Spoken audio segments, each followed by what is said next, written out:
Uma alegria muito grande poder voltar ao culto presencial.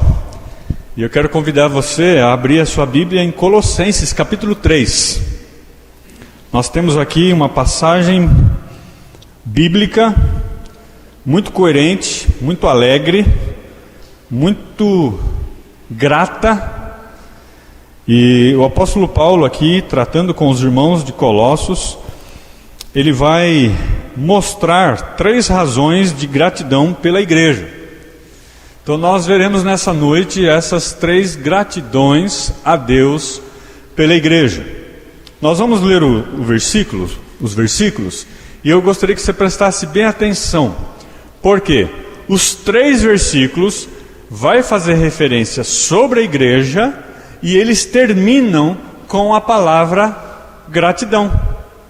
Então nós temos aqui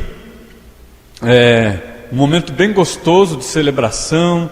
Acabamos de cantar, começamos a ler o livro de Jó, em que no final do capítulo 1 ele agradece a Deus mesmo passando por situações adversas e diversas.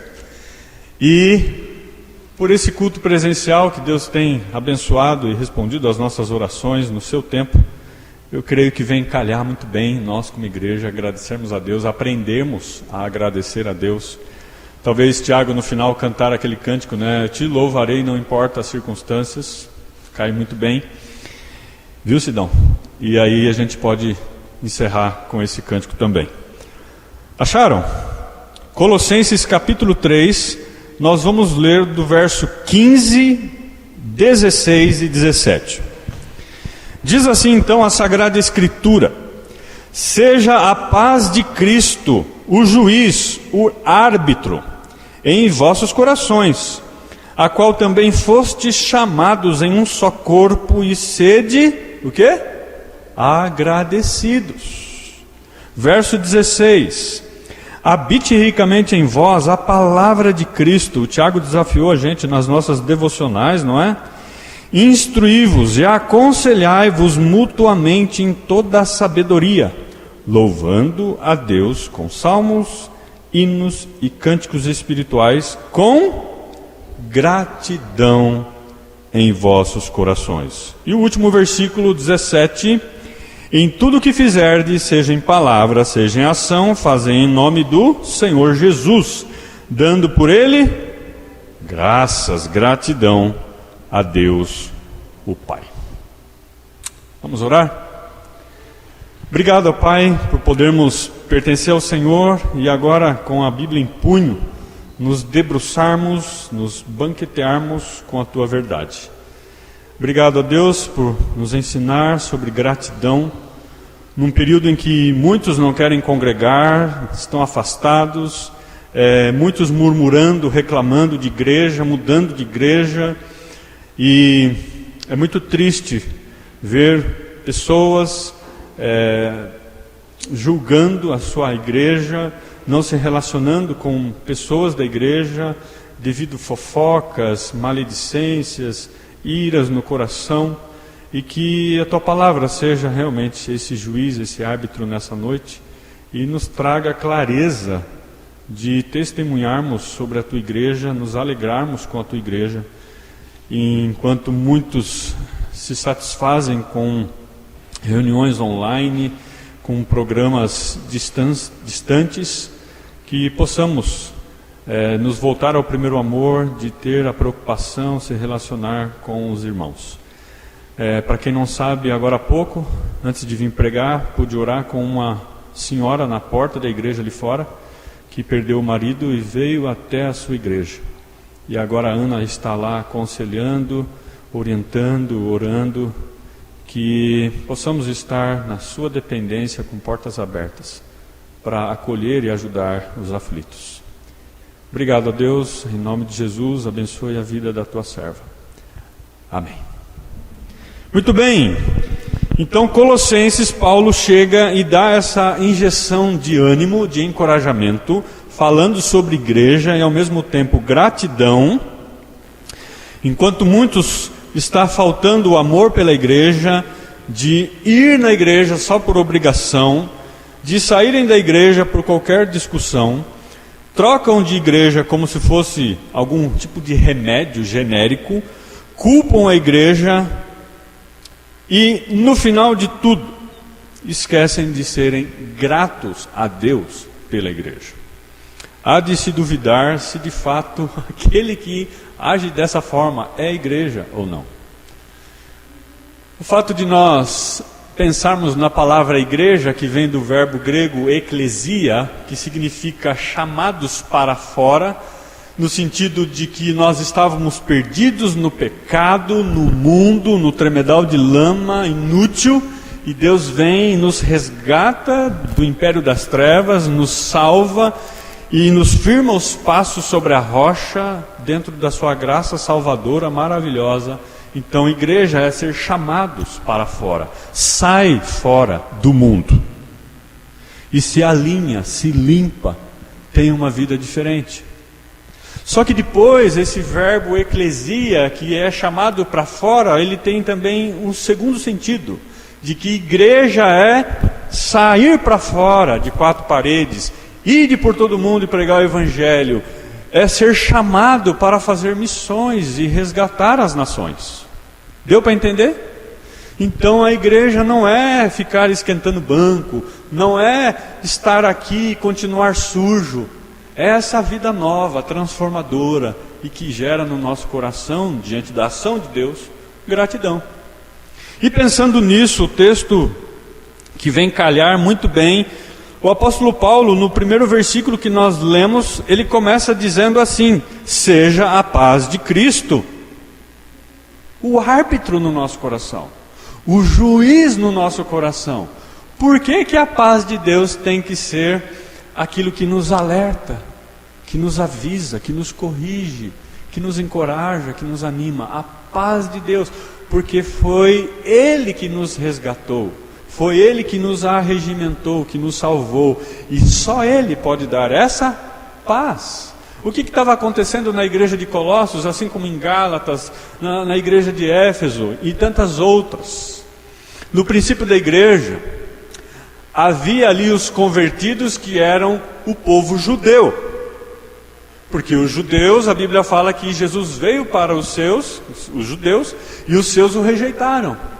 Os judeus esperavam um Jesus poderoso, político, rico. E nós temos aqui um Jesus que veio de José e Maria, filho de carpinteiro, família nobre, pobre, simples.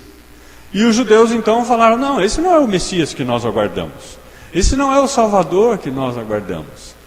Só que com a mensagem sendo pregada no início da igreja, em Atos 1, Atos capítulo 5, o que aconteceu? Os judeus começaram a se converter, assim como nos dias de hoje muitos judeus têm se convertido, se agregado ao corpo de Cristo.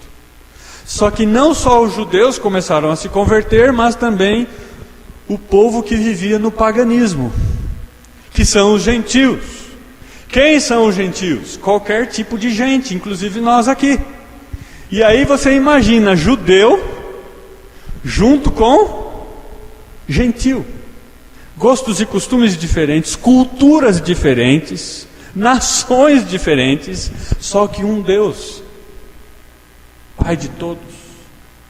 Diante da cruz, diante de Jesus, nós somos todos idênticos, somos todos iguais. E por isso o apóstolo Paulo já começa dizendo que a paz de Cristo seja o árbitro em unir vocês, em fazer com que os seus relacionamentos tenham paz e não discórdia, divisão, ira, gritaria, briga. E ele vai acrescentando isso, de que nós temos que ter gratidão pela igreja. E a primeira razão da gratidão pela igreja é união pela ação de Deus. Nós podemos nos alegrar, porque diante da ação de Deus, é possível ter a união do povo de Deus, porque Deus consegue juntar judeu, gentil, alemão, japonês, rico, pobre, branco, preto, amarelo, sexo masculino, feminino, criança com adulto. torcida do Corinthians com a torcida do Palmeiras e por aí vai. Só em Cristo existe essa união pela ação de Deus. E ele vai enfatizando isso, vai tratando disso no verso 15, de que a paz de Deus, ela faz com que esse povo salvo, redimido, tenha uma vida diferente. As pessoas vão olhar e falar assim: nossa, como pode aquelas pessoas se reunirem, como parece que já faz anos que se conhece. Quando você conhece uma família que teme a Deus, que serve a Deus, salva por Deus, você passa ali alguns minutos, você vê a diferença. E assim foi no início da igreja. Essa ordem, esse desafio de unidade na adversidade. Portanto, Deus nos reconciliou e eu e você, pelo sacrifício de Cristo, devemos também viver em sacrifício agradável a Deus, na comunhão dos seus, daqueles que foram salvos pelo mesmo Senhor, pelo mesmo Deus. Tenham paz uns com os outros, que Deus seja esse nosso juiz nos nossos corações. Fico imaginando aqui você talvez se relacionando com algum membro da igreja, algum parente seu, algum amigo seu, um vizinho, que é um cristão e talvez que não seja. Mas a palavra de Deus dá esse veredito de que nós devemos ter paz com todos os homens. O nosso primeiro ministério que nós temos, depois que nós nos convertemos, mas eu não tenho nenhum ministério lá na igreja. Não é isso. O nosso primeiro ministério que nós temos quando nós aceitamos a Jesus é ir de testemunhar, evangelizar. E o outro ministério que a gente tem, tenham paz com todos os homens, ministério de reconciliação, de estar bem com todos. Como pode alguém que foi salvo por Deus, brigando com todo mundo, chutando cachorro, chutando pedrinha de cabeça abaixo? Mas peraí, que igreja você é? Nós temos então a união pela ação de Deus. Essa é a nossa maior gratidão. Eu não vou mais morar no inferno. Ele perdoou meus pecados. Eu também devo perdoar o irmão. Mas ele me feriu. Não importa. Talvez amanhã vai ser eu. E eu preciso correr para a cruz. Eu preciso pedir perdão. Eu preciso desfrutar da paz de Deus. Deus é a sua paz. Então, se Ele é a sua paz, Ele é o seu árbitro. Imagine num jogo de futebol. Ontem, jogando futebol, a gente viu muito isso. Eu estive apitando o jogo ontem. Se alguém dá canelada ou fala alguma palavra, censurado. Não pode. Tenham paz. É o árbitro. Deus está ali com a sua palavra orientando. Isso pode, isso não pode. Porque se fizer diferente, não terá paz. Paz nos relacionamentos. Isso dentro da família. Isso dentro de uma empresa. Não é só dentro de uma igreja. Em qualquer lugar, seja numa universidade, numa escola, a paz deve existir. A palavra de Deus diz que a paz que Deus nos dá não é a paz que o mundo dá. Qual é a paz que o mundo dá? Só quando acabar o coronavírus. Qual é a paz que o mundo dá? Quando acabar as guerras. Qual é a paz que o mundo dá? Quando a política for satisfeita para todo mundo. Isso nunca vai acontecer. Mas a paz que Cristo dá, mesmo no meio das guerras, mesmo no meio das enfermidades, mesmo diante de mortes, diante de política, e seja o que for, eu lhe dou a paz. Devemos ser gratos a Deus, pois hoje fazemos parte desse corpo saudável que há a salvação. O verso 15 continua. Que ele seja então o árbitro em vossos corações, e o texto continua, a qual também fostes chamados em um só corpo. Nós podemos ter paz porque Ele nos selecionou, Ele nos chamou. A palavra de Deus diz lá em Efésios, antes da fundação do mundo, Deus já tinha um plano para você, amém? Ele já nos chamou para a sua graça redentora, Ele já nos limpou, nos livrou, nos salvou. E agora nesse novo corpo de Cristo, nós podemos ser diferentes, verdadeiros, mesmo diante de diversidades e adversidades. Imagine se todo o nosso corpo fosse boca. Não dá para viver, não é certo? Por isso que o nosso corpo tem boca, nariz, orelha, enfim. No corpo de Cristo, um é o braço, o outro é a perna, o outro é os olhos, o outro é a unha, o outro é o umbigo e assim sucessivamente. Ninguém é melhor do que ninguém.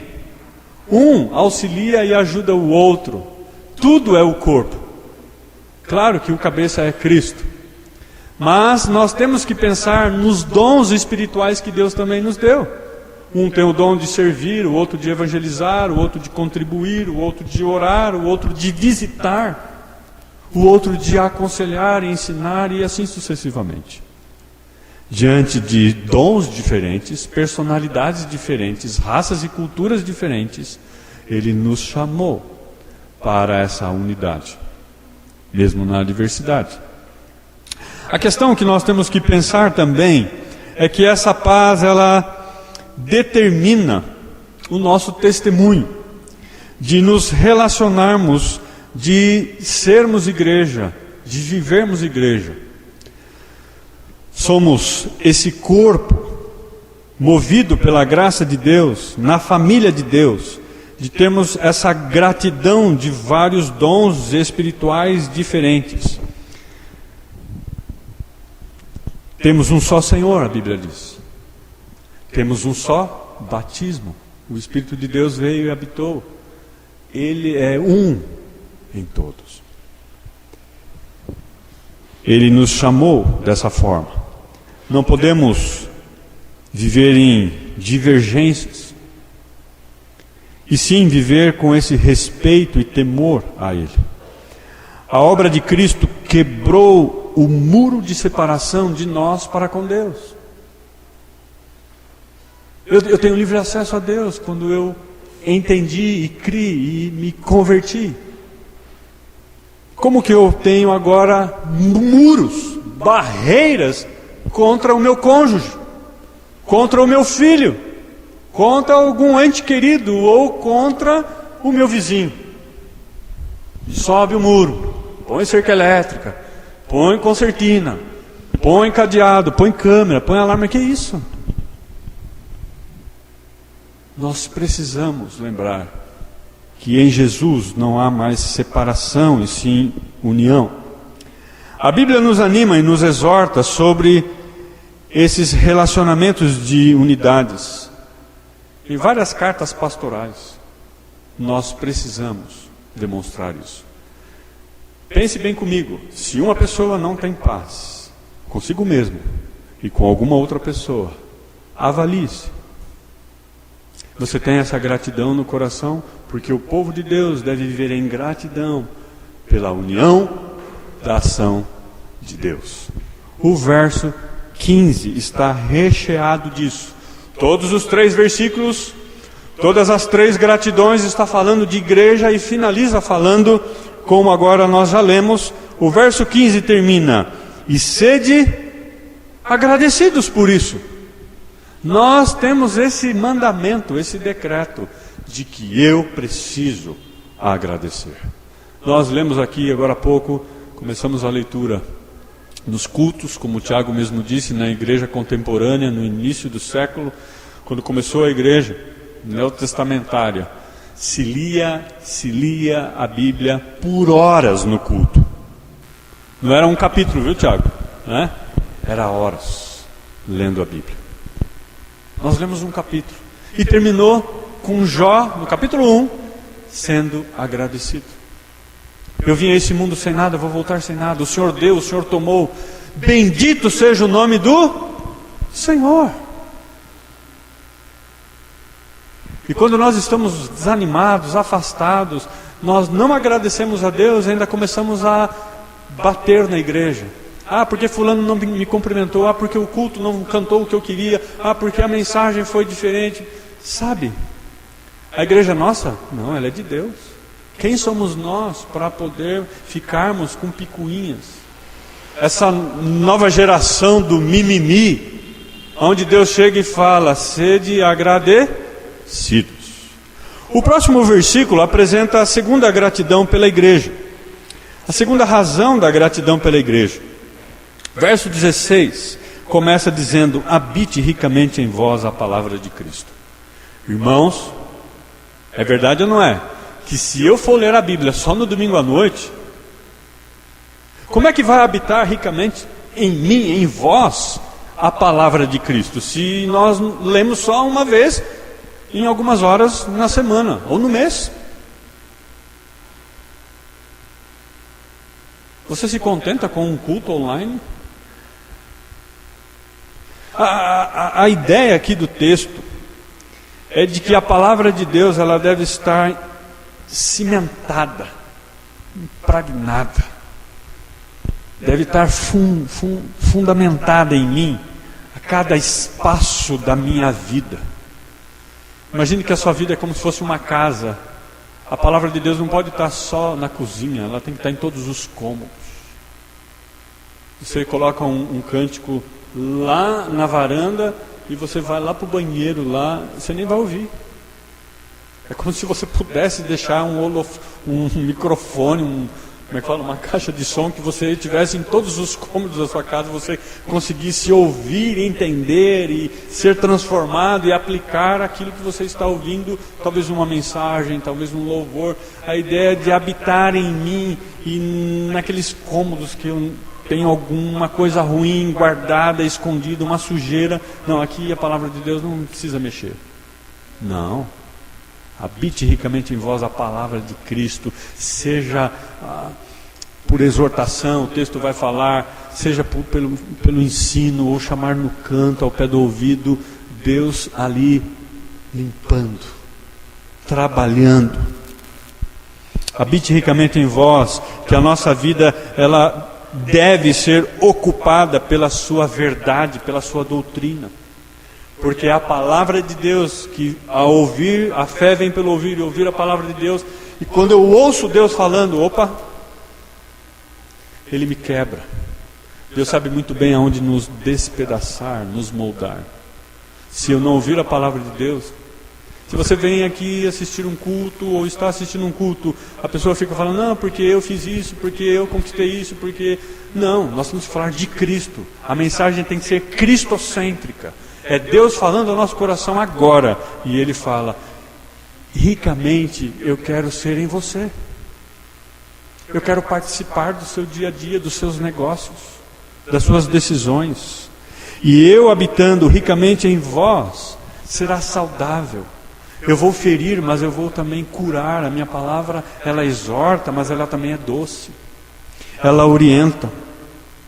Isso vai refletindo e vai transbordando e vai atingindo outros, seja no nosso trato, seja nas nossas palavras, seja no nosso comportamento, no nosso testemunho, no nosso modo de pensar, no nosso modo de amar, no nosso modo de ajudar outros. As pessoas vão procurar você. Quando você chega, as pessoas vão observar essa diferença, porque habita ricamente em nós a pessoa de Cristo, a palavra de Cristo. E não quando você chega, fulano chegou, fala mais que a língua, tem um comportamento indecente, se veste de forma errada, e por aí vai. Igreja, chamados para fora, de ser luz e sal, de transformar vidas. Irmãos, é verdade ou não é?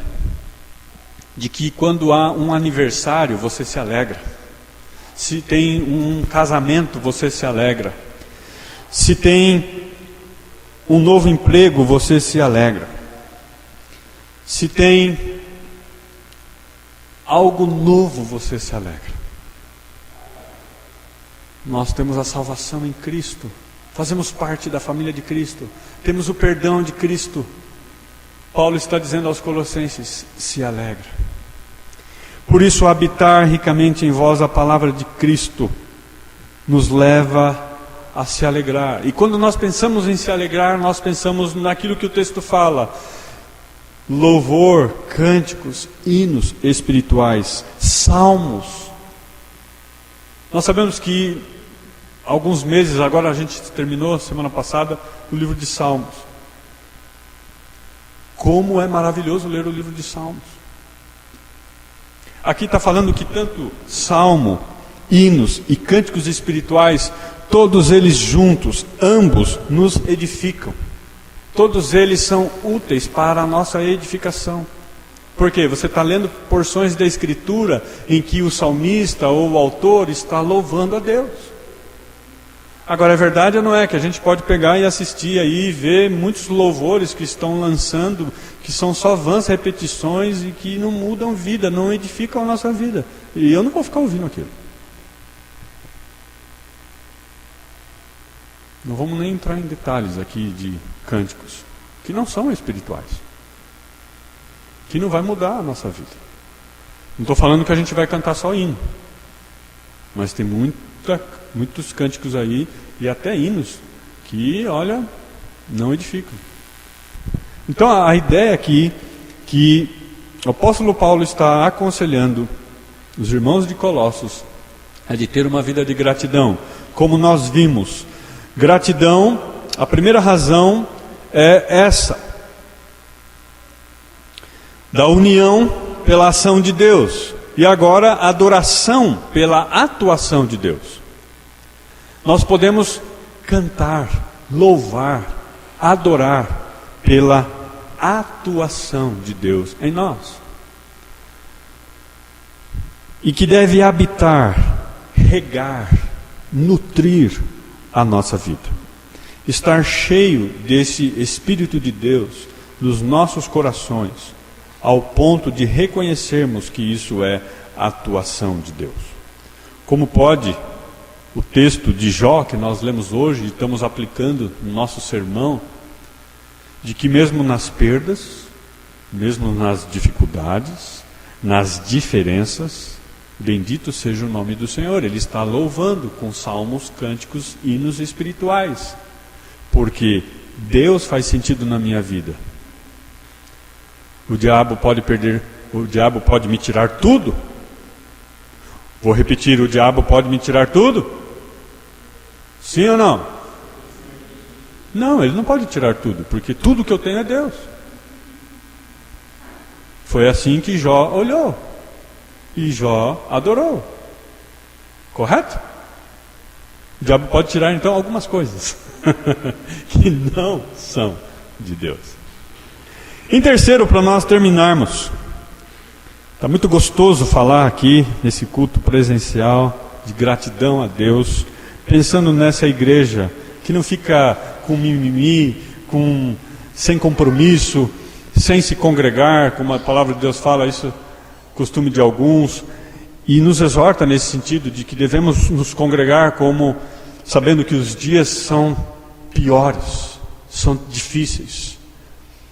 Verso 17, perdão, não terminamos o verso 16, que depois de falar com salmos e hinos e cânticos espirituais, com gratidão em vossos corações, está aí, tá? Então pela atuação de Deus, nós temos que ser agradecidos. Agora verso 17, em tudo que fizerdes, seja em palavra, seja em ação. Você está lá arrancando mato no jardim, você está tirando lá o lixo, você está talvez aconselhando alguém, visitando alguém, presenteando alguém, ou recebendo uma notícia difícil. Mas tudo o que fizerdes, está fazendo a comida, pagando a conta, tem que pagar a conta amanhã. Pois é, meu irmão, mas tudo o que nós fizermos, seja em palavra ou em ação, fazer em nome do Senhor. Como é que a gente vai entender esse em nome do Senhor? É verdade que a gente às vezes tem esse evangeliquez, nosso vocabulário evangélico, e a gente acaba falando algumas palavras que ficam no automático. Por exemplo, tudo que você conversa com o irmão, tá, Deus te abençoe, não é assim?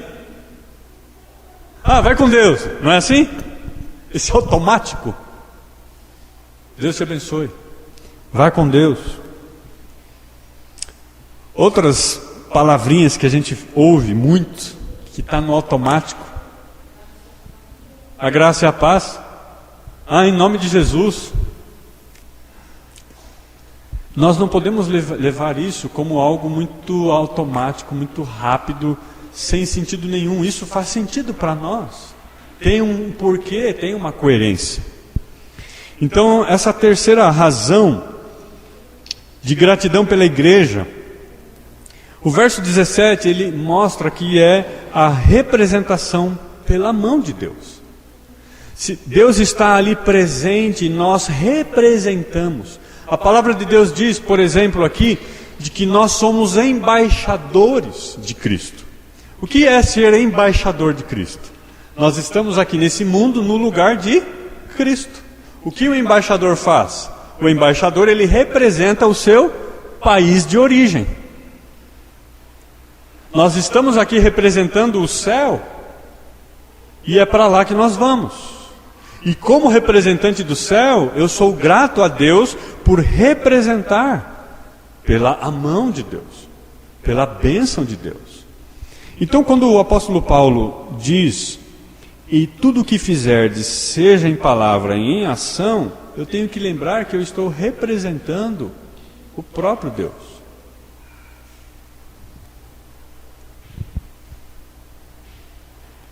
Deus abençoe você. Não falar isso, palavra jogada ao vento. Não ser automático. Mas quando eu falo Deus te abençoe, o que eu reconheço? De que Ele tem toda a autoridade, que Ele pode te abençoar.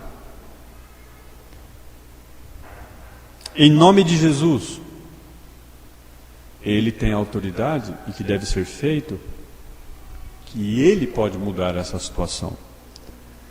É esse reconhecimento de que Ele pode também nos recompensar.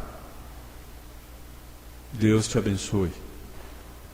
Ser grato a Deus como igreja é saber que Ele é dono de tudo e de todos, como diz o salmista, Ele é dono da terra e tudo que nela há.